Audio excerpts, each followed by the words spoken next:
Gentlemen, thank you for all tuning in to Saturday Night Showdown. This week on Saturday Night Showdown, we have some Heroes of the Storm going on. Now, normally, I do have a co-host with me, a co-caster.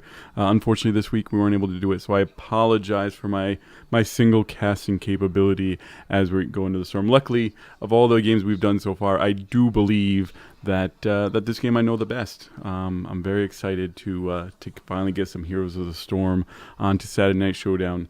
A few reminders before we kind of kick off this match. It is a best of 3 community match. We have some podcasters, streamers, community members who are in it. So it's, not the most hyper competitive of a match in terms of, it's not professional. So keep in mind, we're going to let them play who they want to play. There's not going to be a draft mode. It's just here for fun, kind of start talking about World of Podcasts as we're drawing closer. It is in 18 days. So remember, it'll take place on November 6th, which is the Thursday before BlizzCon at the Hilton in Anaheim at 6:30 p.m. You'll be able to catch me on the podcasting panel in the main room, and then for the rest of the night in the fireside gathering room, as we're going to have tournaments, giveaways. It's just going to be a great, awesome, fun night. So I'm excited, and let's go ahead and kind of get into this, okay? So I'm going to go ahead. We're going to move into the match screen. Now, the first match that we're going to be going into is the Cursed Hollow. For those of you who don't really play Heroes of the Storm, or for those of you just as a roundup, the whole point for Cursed Hollow is to collect tributes that will spawn throughout the map. Once you have collected enough tributes, that's 3 of them, you then curse your enemies. And by cursing your enemies, all of their minions get down to 1 health, and they are unable to have any kind of shooting coming from any of their forts except their main core. So it's exciting. So as the screen shows us right now, you collect tributes, curse your enemies, and then you have cursed forts and mines. Now, we're going to go over the teams a little bit once we do boot up, but I'm going to kind of go over the 2 teams. We have the villains and the heroes. The villains consist of streamers, Neutron, Muko, WoW player for the win, podcasters Alakaz from Prepare for Combat, and Seraphis from the Sundering and Azeroth Pirate Radio. For the heroes, we have Spencer HD, who is a key member of the CTR community. Anyone who plays World of Warcraft, and listen to podcasts, I'm pretty sure you've heard of Convert to Raid, and he's a member of the CTR guild just as I am.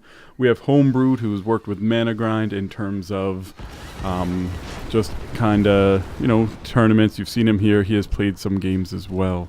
So then we have Fimless from Hotscast, and we have Ro from Realm Maintenance and Prepare for Combat, as well as Quarry from Azeroth Pirate Radio. So let's go ahead and kind of get into this and see what's going on. Okay, so here we have Homebrewed on Stitches, Ro playing Lily. We have Fimless on Asmodan, and Quarry on Raynor, Spencer HD on Bala. On the villain side, we have Muko on Rhaegar. We have Seraphis on Arthas, which is something everyone should expect. It is his favorite hero. Alakaz is playing Tyrael. Neutron is playing Tassadar. And finally, on Tychus, we have For the Win. So, as we see this here, right in the first, we have some, fighting going on in the center. It's a little bit of exciting. I think a lot of the heroes that we're seeing here are kind of expected heroes. They're common. They're the ones that a lot of players have kind of chosen to begin here. Let's go ahead and take a look. We have Arthas kind of going back here, trying to get a little bit of health before he kind of goes back in time. Now, both teams have elected to kind of go 1 top, 3 in the mid, and 1 in the bottom. This is it does a lot in terms of giving room for when the tributes spawn. So what that means is your tributes are going to show up somewhere around, either top or kind of over here in the jungle over here. What happens if you have 3 people in the middle, which they've kind of gotten rid of now, is you have the quickest way to get people to the tributes. Just in terms of time, making sure you have a full team here. Here we have Spencer and Corey kind of pushing their lane for the win. You know, kind of got that 2-on-1 lane, but they've elected to have a 3-on-2 lane up here to kind of push back. So it's pretty exciting. Yeah, so for those of you who know Seraph, he's definitely eating a ton of bacon to get ready for this. And Corey, I'm going to say they're arch nemesis in this game, as they're both on Azeroth Pirate Radio. Have both prepared in different ways. So let's go ahead. You know, it's exciting times here. You know, what's great is Asmodean really can push really well. So what you're looking at here is he's really holding down the fort win, especially when there was 3 of them here. He's able to kind of use minions and push. So let's go ahead and, you know, I like how the villains over here on the right side are really roaming. Arthas and Tyrael are taking the time to move around and, you know, kind of keep the hero team on their feet. Let's see what's going on here in the middle lane. You know, we had Lily kind of go back, Stitches go back to get some mana and life. Good timing, you know, Tassadar and Neutron's just kind of sitting there. So let's take a look and see what else is kind of going on. So we have our first tribute here. So everyone, what you're going to see is everyone's going to start moving their way down. You know, this is where we're going to start seeing really the team fights, because, you know, it's important to get the tribute. Sometimes other teams will elect to kind of give up the first one in order to get like an XP lead. But here we have our first kill as the villains are able to take out, I wasn't able to see, I think it was Raynor. You know, they're fighting over this. We have Homebrewed getting low. Stitches is done. Now, early this in the game, you know, people, you know, when someone dies, they get back really quick. So, Asmodean as well. These villains are really pushing and getting these kills early to get this first tribute, you know. So, we still have Asmodean and Lily down. So, I really think they're going to get this one. You know, they definitely have the numbers here, but they do have low health. So, what you're going to run into is these fresh heroes are going to come to this battle for the heroes team and be able to win. But they were able to secure that first tribute and take the 1-2-0 tribute lead in the matchup. Now we have Asmodean, Stitches, our Homebrewed, Row, and Finless all coming over here and taking the first Siege Giants of the game.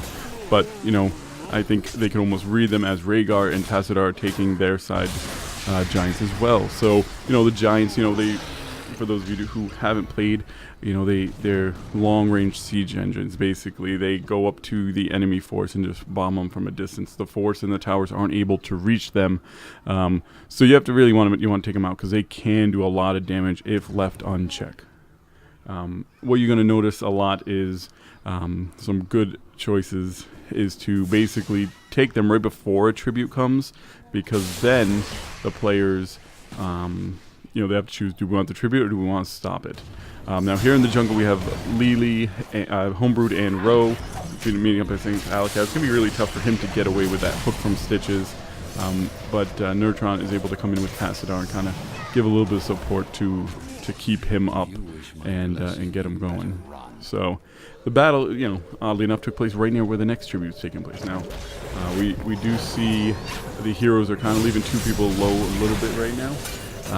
This could be detrimental to them, as it's going to be, you know, at best a 4-on-3 up here, and which means they're going to have a little bit more in terms of you know, just people up here. But they were able to take Tyrael out, so now, you know, they got 1 kill, 2 kills as they're able to take out Tassadar. I really think that, you know, Stitch is going to get Arthas here, and I think this tribute will belong to them unless Tychus is able to really you know, get here and stop it. But, you know, I don't know if they really want to give the help up the extra kill, because they are surrounding that tribute. Now we're gonna see Spencer. He's gonna kind of go up. They're gonna, let's see. So Asmodean, you know, they have been able to kind of push this lane up top with Asmodean. That's, like I said, he's really a sieger. You know, he's able to do different things. He can call out minions to push for him. You know, long range attacks. And give him a couple siege giants, and, you know, he's about to take down this fort. You know, they're gonna. It looks like they're gonna be a big fight over the villain side Golem. If they're able to take this, it's huge in this game, as, you know, you're taking basically the Golem away from the enemy. So the heroes are able to take that objective to win. They are giving up Raynor as the team fight is going the way of the villains. Lily is able, Ro playing Lily is able to get out of there pretty quick. The more she takes damage, she gets to move out and run a little bit quicker. Stitches here is trying to run. Hopefully he can get there. He's able to get a little bit of life back, but Tychus is hard to run away from, and it looks like For the Win is going to get that kill as well. Now the first fort of the game has been destroyed as the third tribute comes up. Now this tribute, is important because obviously you're going to be one away from cursing your enemy. Now let's go ahead and see what both teams decide to do. We do have all 5 players from the heroes kind of on their way, but only 3 from the villains, and that's what's able to take Tassadar out that quick. Vala did drop from Tychus. Tychus is, just huge damage. He's able to put out what he needs to take him down. He has, as we can see here, he has decided to go with the Odin, which is survivability and damage, as he's able to pop the Odin in order to not die. I mean, it's key when especially in your like a 4-person match here. Great hook by Stitches to kill Rhaegar, pull him right into your own group. I think this really means that heroes are going to get a hold of this tribute. Just because of the pure numbers. I don't think Tyrael and Arthas are going to make it here quick enough to stop it. Now they're going to try and kind of clean up Tychus. Yep, they're able to kill him. Still, now it's a 5-on-2, but there are low health, so Azmodan's down. Now it's a pretty close game in terms of hero kills. We're both at level 12, and both teams have gotten their heroics at this point in the matchup. Okay, so now everyone's going to kind of back up, get the health and mana regen in order to get this moving. Now there is a question in the chat room of exactly what a tribute is. So next time one comes up, I'll point it out. But basically, it's a little like raven-looking item in the middle of the map that they have to click on to collect. Now that's what they're collecting in order to do it. Once it pops up, I'll really make sure to point it out for everyone. Heroes here are actually coming after their golem now. Now, be able to take these golems and secure the mercs throughout the map is huge in Heroes of the Storm, as it gives you basically extra players on your team that's going after the enemy. Taking it at this point in the game is really important, as now they're up in the northern part of the map, fighting over this tribute, which is this kind of raveny looking avatar up there, while their golem is pushing in the bottom. Now we have everyone kind of popping their ults. We have Tassadar in his Templar form. We have, Hyperion's coming in from, actually I think it was from Raynor. So it's very exciting. Everyone's kind of pushing their stuff through. The heroes have definitely been able to kind of push them back. And if they're not able to stop them here, it's gonna be dangerous, especially with that golem kind of moving in the bottom. And they are able to curse the enemy team. So this is gonna be big. Now, at this point, all your minions, or as we like to call them, peons, the little guys over here, are able to push pretty freely because they don't have to worry about fire from the towers, and the minions that they're going to be going up against are actually only 1 hit point if you take a look over here. The Heroes team has elected to kind of push this top lane, which they have already pushed in a little bit, taking out the first fort. It's very important as well because they had their golem kind of pushing them, so you're like splitting the other teams. It's like, do we deal with the enemy heroes or do we deal with the golem that's going to push? Vala is in a little bit of trouble here running from Tyrael. It's hard to run him from Tyrael as he does have abilities to speed up, his smite, which he places on the ground, and he's able to use Elduin's might to teleport. So running from him is a little difficult. Azmodan here is just kind of casting, blowing up as much as he can, just like weeding down the players. Rhaegar is also running around here. He's trying to get in there and help out Tyrael, but with a little bit of health, a Stitches who could easily pull him in and take him out. Finless is running with Azmodan. He does have Ro healing him with Lily, but it might not be enough with Psy Storms and everything else that could possibly come, and he is taken down. Now, if you kind of take a look at the different forts, now we do have basically full forts and towers for the Heroes team. So they have a commanding lead in terms of forts. The villains on the other team do not. They've lost their front fort, so they're down 3 forts at this time, which means they're really going to keep getting pushed pretty far back at this point in the game. In order for them to really make a good comeback, they're going to have to, kind of hunker down, start merc camping, as well as, making sure to pick up tributes as they can. We're seeing a little bit of action here as the heroes are trying to put a little bit of pressure here on the mid fort, but blue team is able to kill Raynor, and Val is going to have to get out of there. Also, the levels are still pretty close. They're about to get to level 16, which means they're going to have equal talents.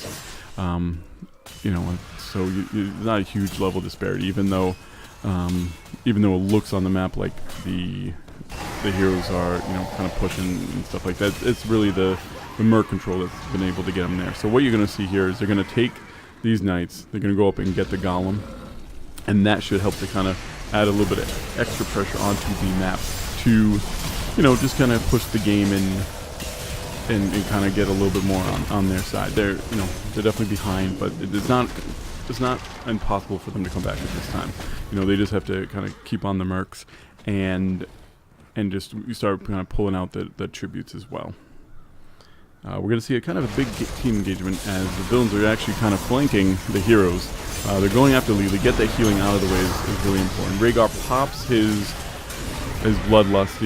What that does is that gives you movement speed, attack speed, and they're really just chasing down Stitches. That double side storm is key when you're trying to chase people down like this, because you're able to kind of follow them with it. Now they were able to take 3 of the heroes down, 3 of the heroes. So what this does is the villains can actually push like Spencer and Vala back, as you have somebody like Tychus hang back and get the tribute. So this will put them at 2 tributes. So this is, like I was saying, this is really going to poise them for a good comeback if they're able to get this next tribute as well. We have Tychus kind of helping out here. He's going to help push down these lanes with the golem. It's key to protect your golem. They can take a lot of damage, but if they're getting fired on by the tower, a fort, and a ton of minions, he will die pretty quick. So it's super important that For the Win came up here to help him out just a little bit. Let's see, Asmodan, they were able to finish him off pretty quick, but taking out their first 4 is key to making it and winning in this match. Let's see, what else do we have here? We have 1 second left on these golems, which you can see by the, in the observer mode, you can actually see where the people are going. So you can see that that's what they were looking at. From playing a lot with Finless, he's really, on top of what, what mercs are coming up. So he's prepared for this. The villains team is coming in, and basically at this point, you actually have an extra player for the villains. Because you have the golem that's attacking the enemy, so they're holding them there and really helping you kill them.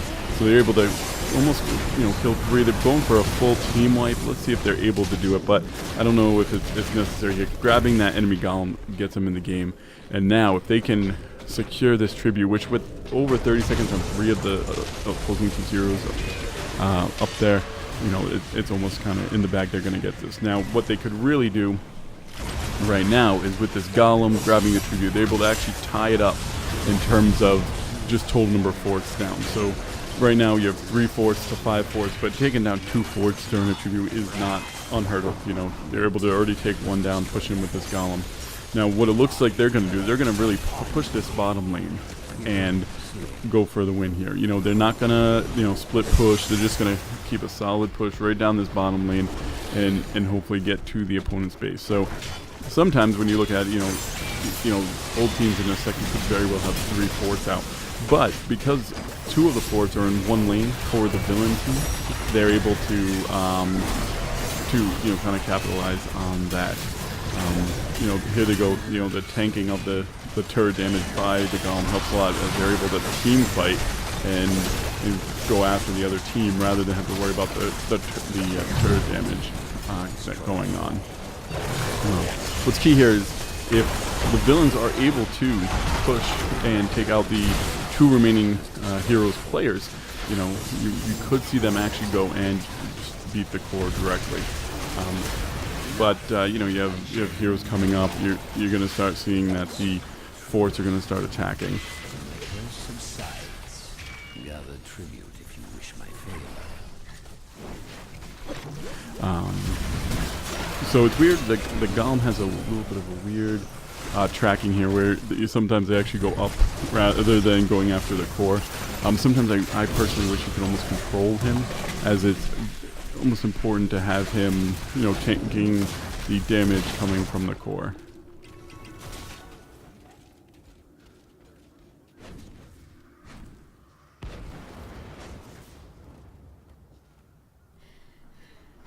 Okay. So what we're seeing here is, the villains have definitely kind of taken, and they're doing the mercs in order to, kind of keep a solid lead. The heroes only have 2 forts left, even though they did get that early 3 fort catch up.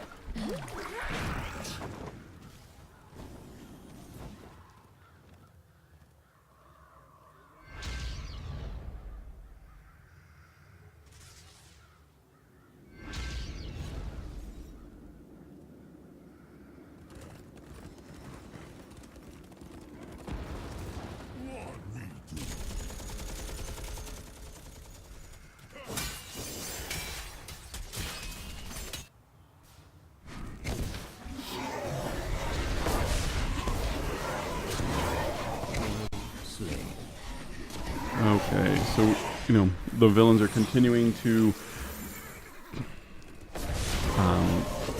just pick up all the mercs that they can, put constant pressure on the enemy team.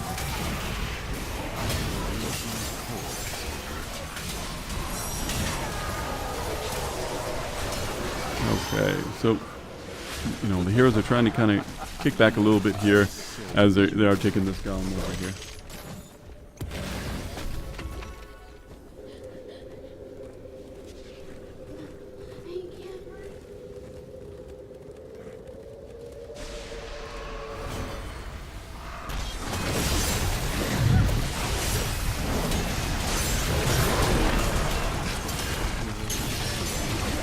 Now we're getting it at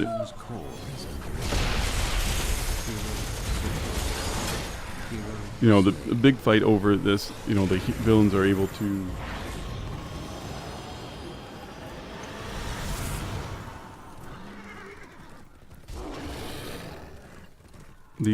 to take control of that tribute and take out 3 of the heroes' team. It's important here that they continue just to put solid pressure on there. This is going to lead to them being able to win the match. They still have 20 or more seconds on 3 of the heroes not being dead. It's really hard to defend with just a few players at this point. If they continue to kind of give this pressure onto the core, they're able to win.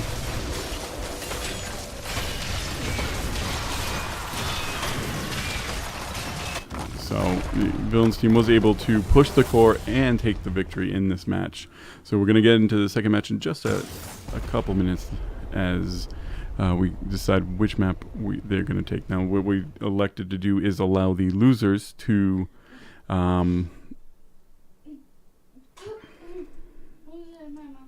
okay.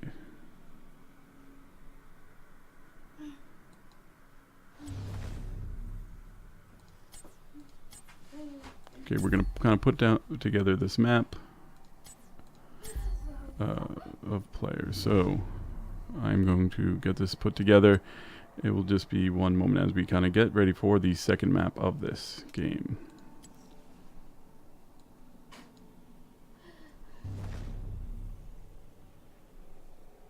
Okay.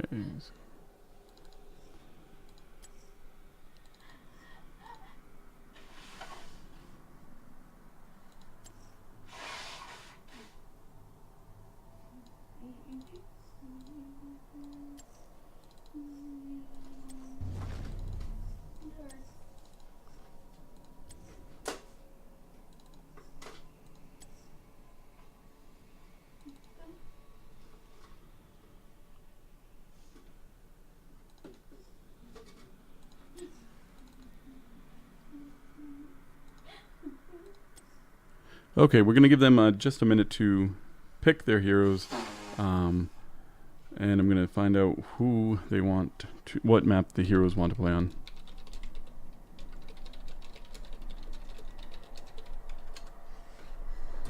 And I will be back in just a moment.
Oh, sorry about that. That didn't seem to work as it was supposed to.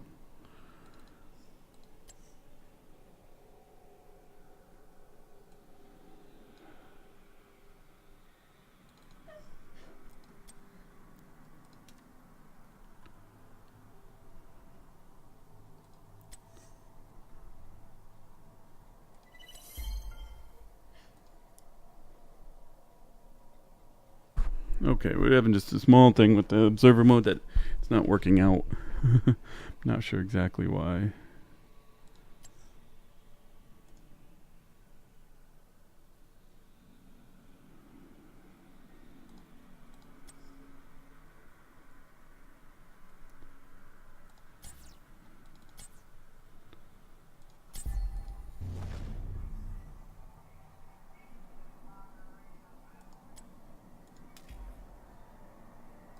Uh,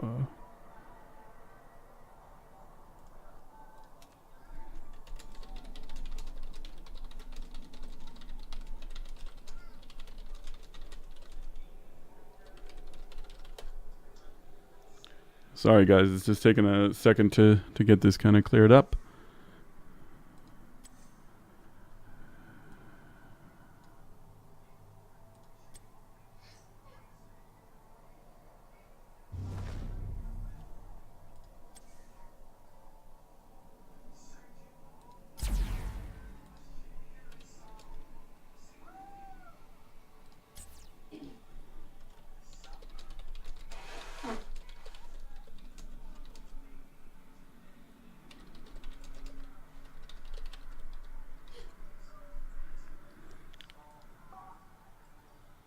Okay, so we're gonna go ahead and we're gonna go on to Dragonshire, but I'm just trying to let everybody know that they just have to leave this room, because you can't just actually choose a different map. It actually creates a whole new lobby, including the new map. So that's something new that you kind of learn just as we're kind of getting used to this. A second.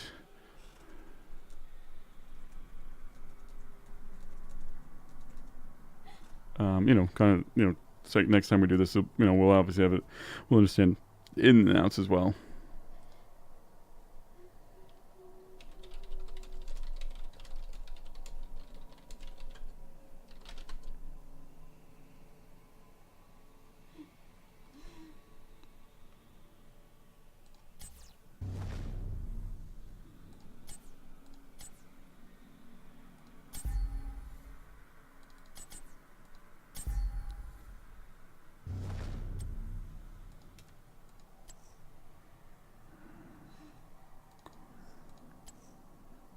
Okay, so we have Corey, Fimless. I'm just making sure I get the teams correct on this. So we have Corey, Fimless, Roe, Spencer, and Homebrewed on the hero team. And we have Muko, Neutron, Seraphis, Alakaz,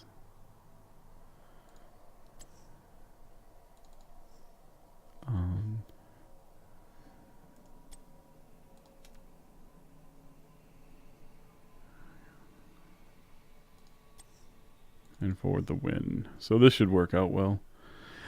Sorry about that, guys. Still kind of learning the ins and outs of this.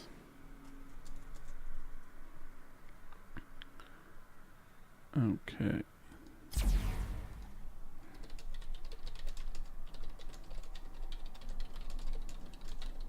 So we'll give them a minute to kind of get their teams together. Now, we're going to be playing on Dragonshire, which, actually is one of my favorite maps in terms of the game. I really like the mechanic where you have to, control the two shrines, the north and the top shrine, and then have somebody actually, kind of, in the middle, ready to take control of the dragon. It leads to a lot of interesting strategies, different heroes that work out well, that might not work in other ones, such as I like a Gazlo because he's able to really control an area. and really lock it down. So once they're able to take a shrine, you can hold the shrine a little better because you have the turrets kind of sitting there, and an enemy coming in is gonna just start taking damage from the turrets.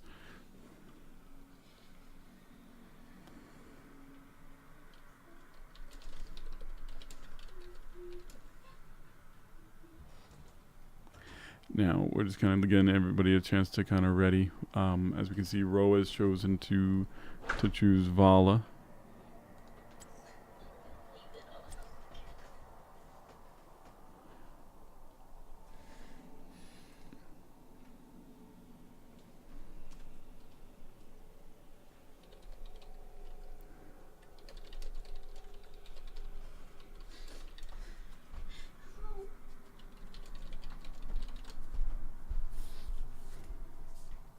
It was a little confusion on the champ second. How we're doing the champs in this game.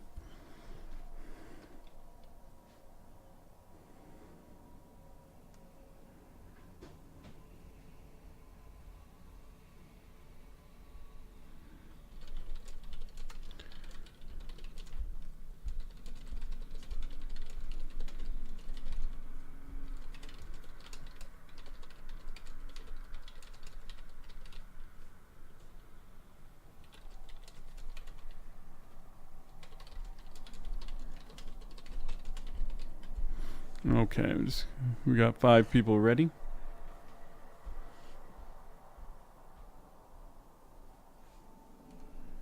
I wonder if there's a problem. Let me go ahead and check this out with them and kind of see what's going on.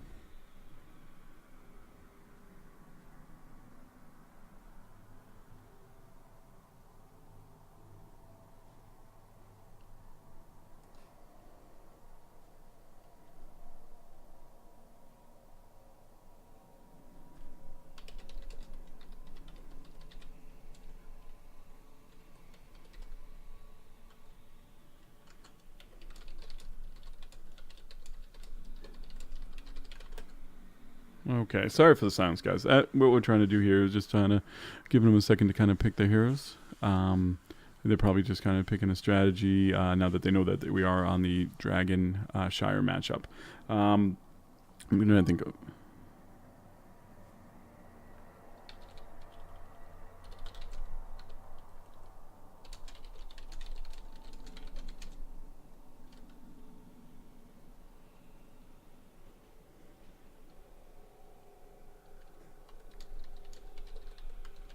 Okay, so we have 7 of 10 players ready. I guess the villains are just kind of picking their heroes as we're kind of waiting to get into this matchup.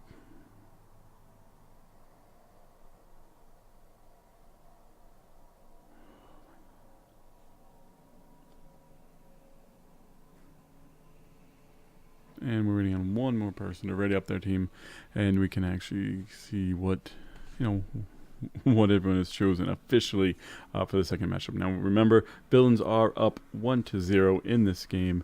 The heroes are going to have to come back and win here. So we have a 3-game matchup.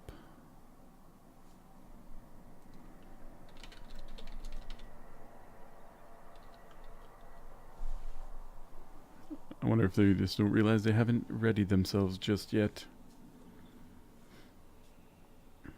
Now, like we said earlier, originally there was plans to have a second caster, and usually it's a little better because you have kind of play between the two. In the future, we definitely will have that. Unfortunately, we did have some things that happened that led us to not being able to have a second caster today.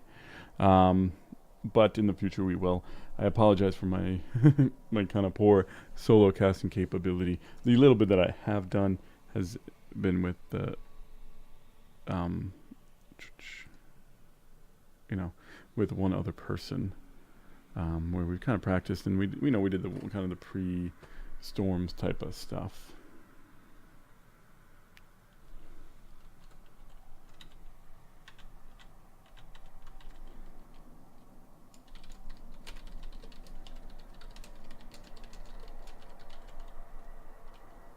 Okay, it looks like we are ready to start this matchup.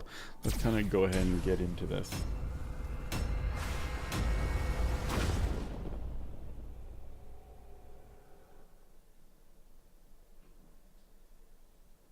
Okay, so like we said, the objects of Dragonshire, as we see right here, control the shrines. There are 2 shrines you need to control. You have the sun and the moon.